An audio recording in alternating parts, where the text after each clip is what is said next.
Y'all familiar with Twitch, right? Twitch. Everybody knows about Twitch, right? The dude that's dancing on Ellen.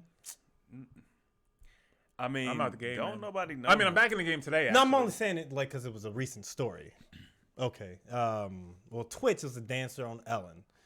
He, Wait, is a person? yeah, human. I thought you were talking about Twitch.tv. Thank Right, you. Me right. too. Yeah, Right, a dancer exactly. on Ellen. Twitch is a dancer on Ellen. No, bro. I thought Twitch was Twitch.tv, the website. Yeah, Not I it's don't know. Also, Twitch. just like Nike is a human being, it's not just a brand. It's Is just Who's is it? Nike? the shoe. But who is he? The owner, Phil Knight. Don't nobody know that name. He looked like a lizard man. Have any of y'all seen him? I think we Yeah, looked we him up. talked about it. Oh, we'll talk about. Sure, John, look that dude up. You know he's one of the elite. But there's this And he's probably never mind. on Ellen's show, on Ellen's talk show host show or whatever. She had a DJ. His name was I know who that. I know who he was. Twitch. Oh, I'm doing it for Steven and these two. Well, I was just you was asking us. Yeah, so he was a DJ for Twitch, and he's dancing, really good dancer. He's also been in a few movies or whatever. He recently committed suicide, Damn. and then it was pretty big everywhere. If you're on social media, obviously you're not. I'm back as of today. You back, baby. But most people, or a lot of people, they're surprised about it just because not even 24 hours before he committed suicide, he was dancing and with his wife and his family and his kids, and he has a beautiful family. They're always making these little videos dancing with each other, but it was recorded 12. I want to say 25 hours before he committed suicide. Then it got announced, and people were just like, "What in the world?" He seemed so happy, and obviously the rhetoric is, you don't know what someone's going through. You don't know how happy someone is just because you see them on a video smiling, and a lot of times that's a way for people to deal with their pain is by dancing and creating these videos. But how he ended up dying, well, it happened. He called a cab or Uber to a hotel, booked a hotel. He didn't drive to a hotel, checked into a hotel, and then he committed suicide. And obviously his wife was worried because it's not the same. And then He took pills. I think it was I want to say a gun. I want to say a gun. I don't know. When it comes to death, I try not to look into it. Even with Nipsey Hussle, I rock with him. So I didn't even look at the death that happened. I try not to look too much into it. But yeah, he died. They said they left a note, but they didn't give the details of the note or anything like that. So, yeah, I just wanted to get your all's thoughts about suicide and people who have depression, because a lot of people who have depression, they have different ranges of emotions, and a lot of times when on the outside they may not be asking for any kind of help, but deep down, just this world that they're living in or whatever they're going through, it's just they feel it's their time. And I've dealt with my understanding of how I guess being in a relationship with a woman who had depression and would often, talk about committing suicide. I didn't know how to understand that because I've never had those emotions. I've never had those feelings. But obviously now I understand it, but that's a lot for someone to just go out there and just say, I'm about to kill myself and all this stuff. But I would imagine that it's even much more painful when no one is aware of it. If you don't have, friends or people who are aware of it. So, I guess you all's thoughts about, suicide and how, you would normally handle situations like that, or I guess death in general. Well, I don't know. I unfortunately have been around more of that than I would like to have been. Being in a relationship with a suicidal ex-wife, having my best friend commit suicide, and then have other friends talk about it because of that, and now they're depressed. It's scary.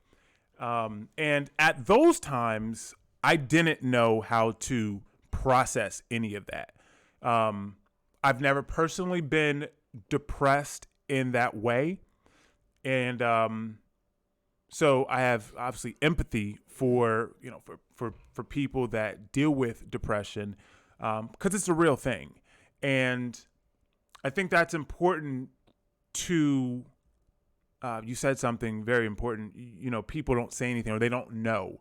But I think that if people or the people around you actually, if you have people around you that actually care for you, then they're paying attention to you.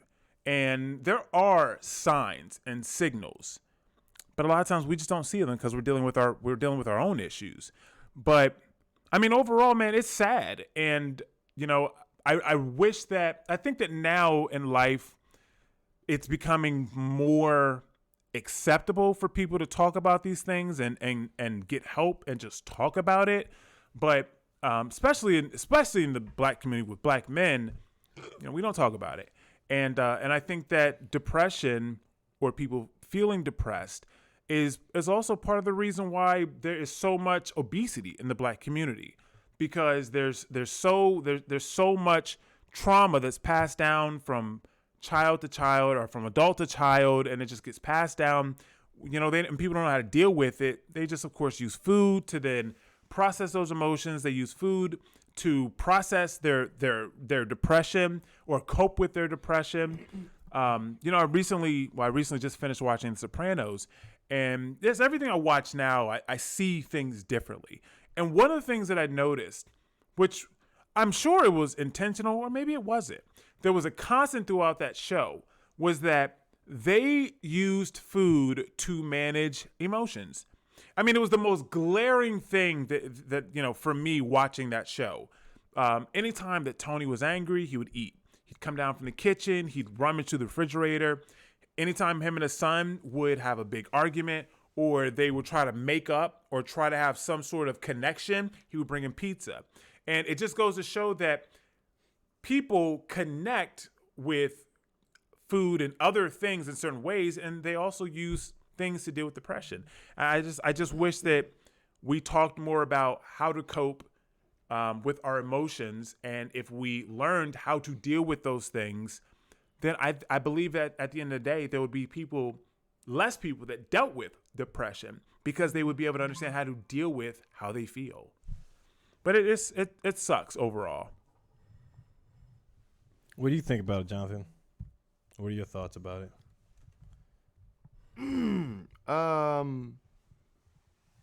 Checking on your people, man. That's really kind of like. But here's the thing, though.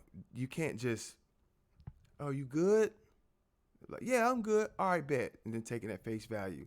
See, that's the thing that men do that sucks, because, typically we take things at face value. Now, I don't do this because I know that I need more than that. And I'm pretty open. I'll tell you, because that's something that I dealt with, personally, and it was really difficult, and I had to, I had a conversation with Chris, like, yo, I'm really struggling with this, so I need you to know, because I need someone to know, because I'm struggling with this, and but I also have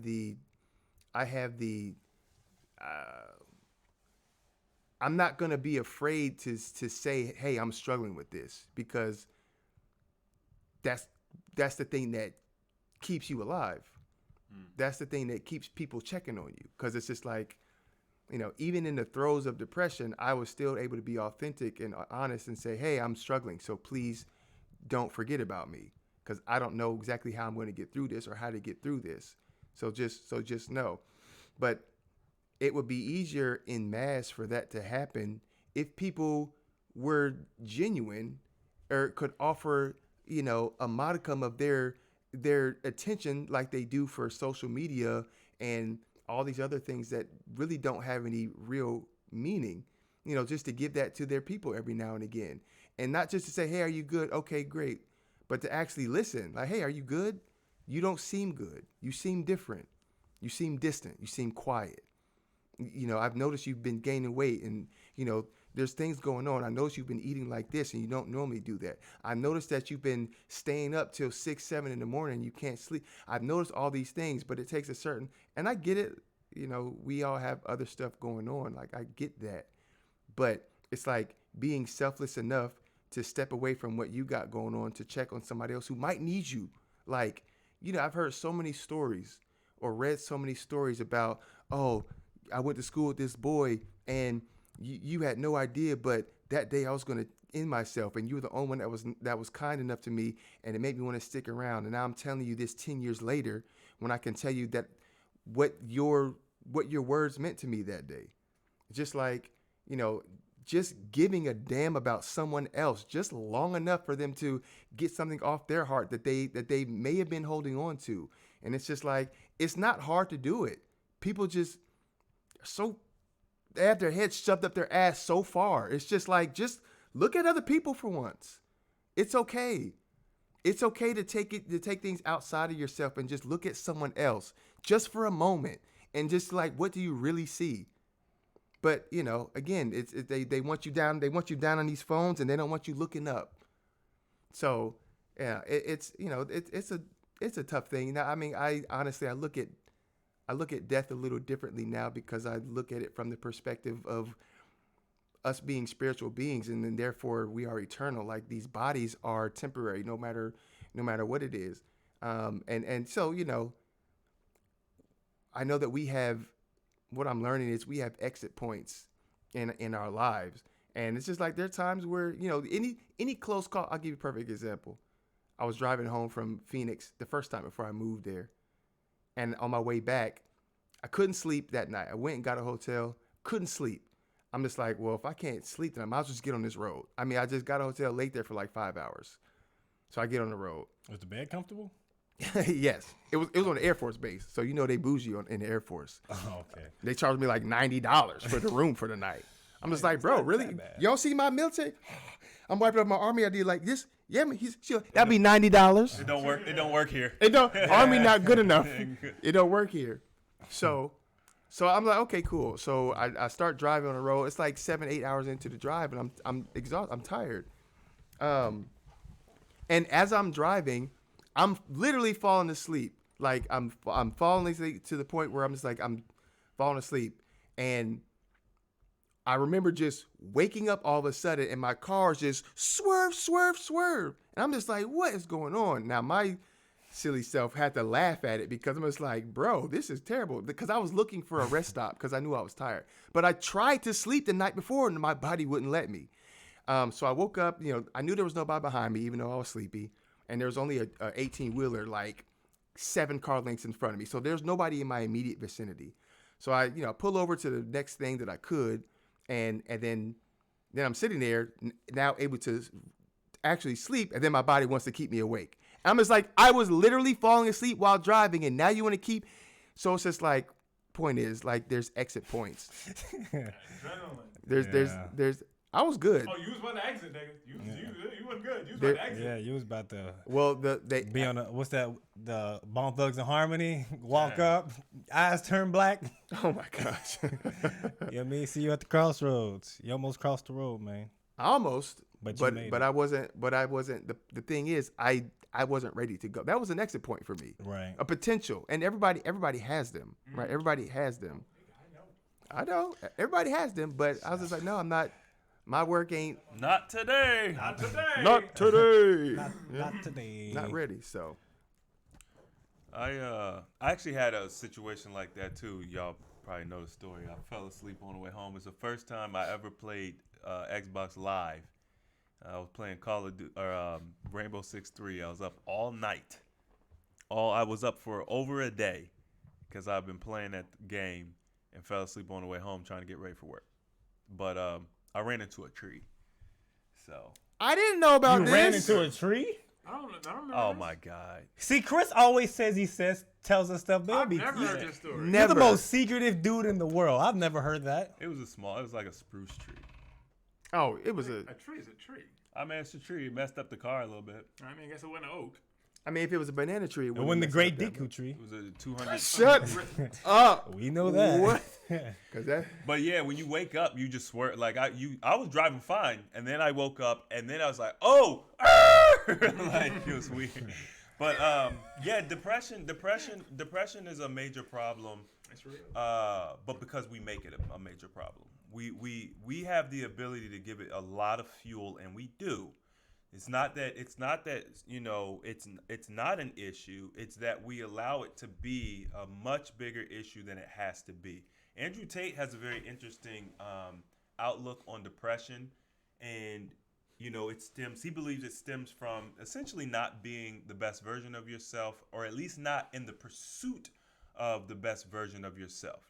He's like, bro, you can't be depressed if you're physically strong, you got 6-pack abs, you're making money. You know what I'm saying? So he has an interesting view on things. A lot of people are depressed because they're losers in life, which is true. So I think why you're depressed matters.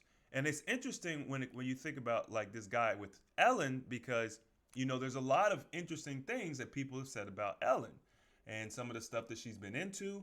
And if you look at Ellen's her past, and I know she had like a relationship with some woman, and the woman died, and the way that she handled that death was weird. So there's like all this mystery enshrouded around Ellen and child pedophilia, and yeah, it's like there's a lot of stuff surrounding that world. So my question isn't, does he have depression? What is he dealing with? It's like, what's causing the depression? I think what's causing the depression is important. Now, obviously, people get on Instagram and they fake the funk.